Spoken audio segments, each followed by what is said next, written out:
What woke me up was a concussion grenade. Those things are really loud. Once I get into the area where the living room and the kitchen opens up, another flash bang went off on the side of my house, and I could see the silhouettes of about 10, at least 10 on the side of my house. You could just see all the tactical gear and everything. And my hearing was starting to come back, and it sounded like war. Yeah. Like, it was crazy. There was flashes and just the loudest bangs on the door. It was like almost shaking the house. My dad was at the door and he was about to open it, and I went to grab my dog. Before I could grab my dog, they handcuffed me. They handcuffed you. Yes. Well, welcome, Nick. Good to see you again. Yeah, you too, Jeremy. Last time I saw you, it was pretty cold outside. Yeah, maybe for you. I'm from Wisconsin, so I was feeling pretty comfortable. I was freezing to death.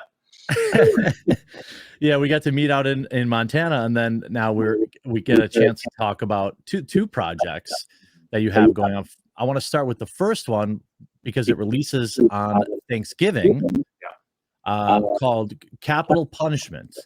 A look at everything that happened on January 6th from the inside.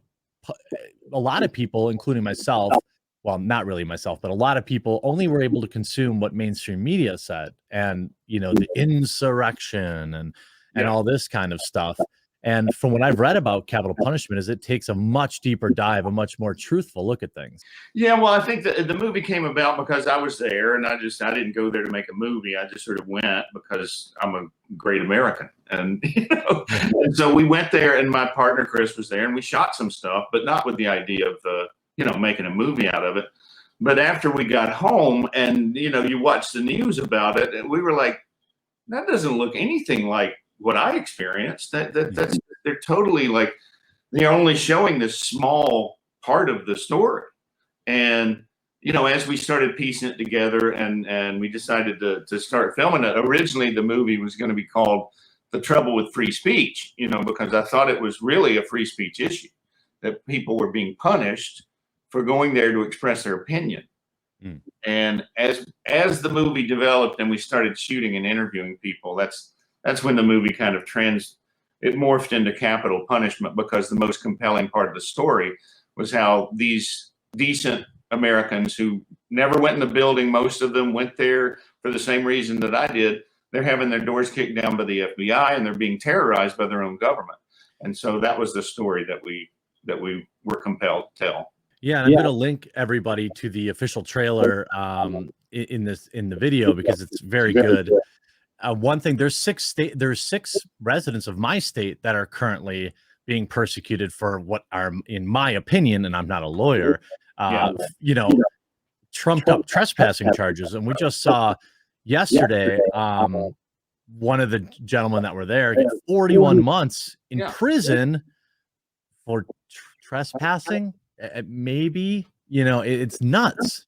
It is crazy. And if you see the footage of Jacob Shanley, he's escorted into the House chamber by a Capitol policeman who he's talking to the whole time. Is it okay? Yeah, he looked really terrified.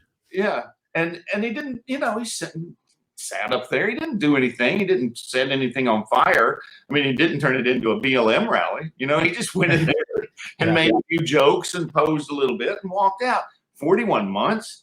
It's insane. It's insane. And it's meant to send a message. It's meant to terrorize Americans. Absolutely. It's very frustrating. And we just saw, people won't see this video until next week, but a massive political case just ended in my state, in Kyle Rittenhouse, like just moments ago. It's scary that there seems to be two sets of rules, punishments, when crimes become politicized, when they become big in the news. Suddenly we have Americans held in prison without their phone calls, without their due process. And everyone just says, hey, this is normal because Trump is bad. Right. I don't agree with them, so I'm glad it's happening to them. And then the Rittenhouse trial, you have BLM and Antifa protesters on the steps threatening violence if they get the wrong verdict. Now, why isn't that stopped? Why is it, a trial that involves 3 white men? Yeah. I'm curious why BLM is there. Yeah, I know. It's really insane. The Kyle Rittenhouse is a white supremacist. And like, what's your evidence of that? And they say, he did this. Joe Biden tweeted it, for crying out loud. You know, I gave can't me a wait big for the time lawsuits. I'm waiting for them to arrest John Cena because that's what he's done for years. You know, it's insane. The whole thing is crazy. So inside this, so it comes out on Thanksgiving Day. Yep. And the website is capitalpunishmentthemovie.com, right? And then, so then people will be able to then stream it from that site. You can download buy it, and then it'll be released on Thanksgiving Day. You can pre-order it now if you want, and you can download it on Thanksgiving Day, and then you'll have it. You know, you can watch it whenever you want, and you'll want to watch my jokes over and over and over again. They get better with age. That's what I'm told, anyway. The first time you hear it, that wasn't funny, and then you talk yourself into it. I'm looking forward to it a lot because there seems like the voices. In my opinion, in my position, I view myself as independent media. Yeah, I get more views than CNN does, and I'm just a dude in his basement. Right. We saw a friend of mine streaming the Kyle trial to 120,000 people today live. Wow. So I'm always behind any kind of independent coverage. Now, you are a dreaded Hollywood weirdo in my world, but the reporting is real, and the reporting is not like mainstream establishment reporting, which is what makes it so compelling. What did you really come away from this project? What was on the front of your mind after you were all said and done with it? Just how deep the deception has become and how well coordinated it is. It's a lie that is coming not only from Democrat politicians, it's coming from Liz Cheney, some other Republicans, Adam Kinzinger, and it is all coming from the media. The monolithic mainstream media is pushing the lie that this was a violent insurrection, worst thing since the Civil War. And it was a bunch of people my age taking high blood pressure medicine and worried about their teeth falling out. That's not how you run an insurrection, guys. Yeah, it was a very poor insurrection. I remember there were numerous examples. I believe there were several other times where people entered the Capitol. There was, AOC had her office, taken over by people. They weren't called insurrectionists.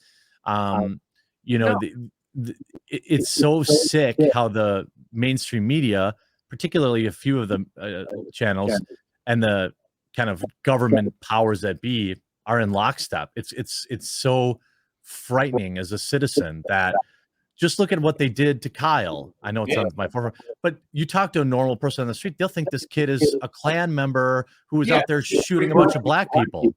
Yeah. No, it's totally insane.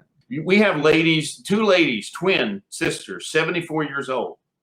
They saw people going in and out of the Capitol, just very orderly. And they walked up and they said, "Do you want to go in?" And she says, "Yeah, I'd like to see what it looks like." And they walk in, the police are standing right there. They say, "Is it okay if we're in here?" And the policeman said, "Yeah." They took a few pictures. They went home. 3 weeks later, the FBI's at their door. You're on a no-fly list and you're going to be classified as a domestic terrorist. And they're like, "We're 74 years old." Yeah. It's a lot like you see with the summit, allegedly the federal government arms, where the FBI is like watching parents because parents don't like that CRT is being taught in their school or something like that. It's frightening. Yeah. And that is the point. That is why they're doing it to these people. That's why they're breaking down their doors.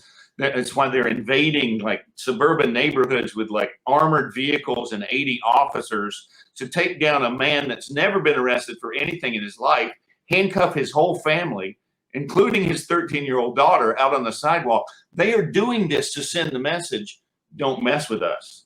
It is crazy. And that's what I'm hoping we'll see now in Capital Punishment, the movie. It comes out on Thanksgiving Day. We all know that you eat a little bit of turkey, you're feeling a little tired. That's a great time to watch a movie. And you've got family around, so it can start some good conversations, hopefully. Open some eyes, because I feel like, what you're doing is a good thing. Opening up people's eyes to, more unfiltered opinions and news, actually giving these people a platform that they don't have. Yeah, no, they never will, and that's kind of why we did this movie this way. Why we're selling it this way. You know, we built our own website for it, secure servers, capitalpunishmentthemovie.com, because we were afraid that, you know, if we tried to go through any traditional mainstream avenues, they would shut us down, because this is not the story they want to push. The other thing you're working on, which is a little further down the road, I wanted to talk about, because, well, that's where we sort of met. I saw you saunter past, covered in blood and smelling of horse. But we've got Terror on the Prairie. Yeah.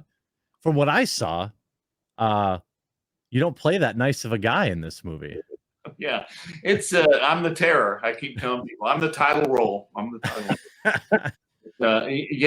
It's a really gripping kind of old-fashioned, you know, in a good way, revenge sort of Western, and it's violent. And it's about, you know, it has a real feel for what it's like to be living alone on the prairie like that, and how vulnerable you are. And it was just a joy to do. And it was fun to do because, you know, it's the Daily Wire, and Gina, who has been canceled and is forging her own career. As one person on the crew said, it's nice not to be outnumbered, isn't it? You know, and so you can make jokes like you would normally make. You know, it's like every time they put me on a horse, I'd say, okay, my horse is named Brandon. Everybody, just let's go, Brandon. You know, Brandon, you know. And so, you know, you couldn't do that on a on a traditional Hollywood set. You'd make some enemies. Well, one thing I thought, you know, since I have extensive history on film sets, one takeaway I thought was everyone was really tight, tight, and really pumped. I got to I basically I talked to Dallas a little bit there. He was like, I was kind of standing back watching. He's like, no, come on up. Look in the camera, you know, check this out. Like, everyone seemed totally into it. Everybody on the crew, everyone was really excited to be there and be working on that. And I think that was pretty electric. It really was. It was the most supportive crew I think I've ever worked with. And, you know, on the last day, I was like, I got up in the lunchroom on the last day and just thanked everybody, and I broke down crying like a big baby. You know, but everybody was so great. I mean, from the transpo department to the hair and makeup people, everybody, costumers, the on-set dressers, everybody was just so dedicated and so helpful and so supportive. You know, they would come up after takes and go, "That was amazing." You know, it's like everybody loved to be there. You know, we'll talk more. Maybe we'll get together back when that comes closer to getting released. I think it's April. I think. Yeah, they haven't told me. They don't. Tell me. But I just wanted to recast me and redo my part. Yeah. No, I don't think so. I think one of the scenes that Dallas showed me was the removal of something by you. Yeah. So he was pretty proud of that scene. I don't think they're going to recast you. No. Oh, good.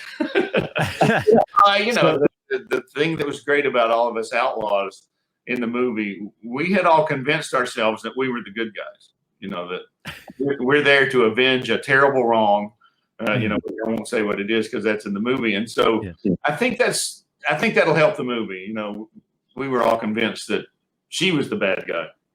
Well, there's some parallels with that I think people can relate to nowadays, right? Like bringing it back to Capital Punishment, the movie.com. Yeah. Same thing, right? There are people, you see the reaction to that on Twitter, which is its own world. Yeah. Where you're like, this is not reality. These are not, what do you mean? What? Like, I saw people making comparisons January 6th to the worst thing that's happened in America since 9/11. I know. I thought, what a disgusting thing to say. You know? One person killed that day on January 6th, and she was killed by the police. You know, it's not in any way 9/11. No. Yeah, the only cop the left has ever called a hero for murdering an unarmed woman. Unbelievable. Yeah. And we go into great detail about that shooting and talk to her husband and really bring her to life in a way. You know, we humanize her. the media has demonized her as a Trump zealot and a right-wing racist, whatever. And this was a wonderful, beautiful person who, there was no reason to shoot her. She posed no threat, and it was a needless killing. I agree. And they'll all be able to see that over at on Thanksgiving Day. Obviously, any day afterwards. It just releases on Thanksgiving Day. Yeah. Pick it up. The Capital Punishment, themovie.com. You can pre-order it now, and get to watch it on Thanksgiving. Yep, that's the strategy. If after the turkey coma, you can put it on. I'll leave a link in the description to where you can go pick up and watch the movie. And Nick, thank you so much for your time. Thank you so much, Jeremy. It's nice meeting you on the set, and hopefully we'll do this again someday. Yeah, I hope so too. Thanks a lot. All right.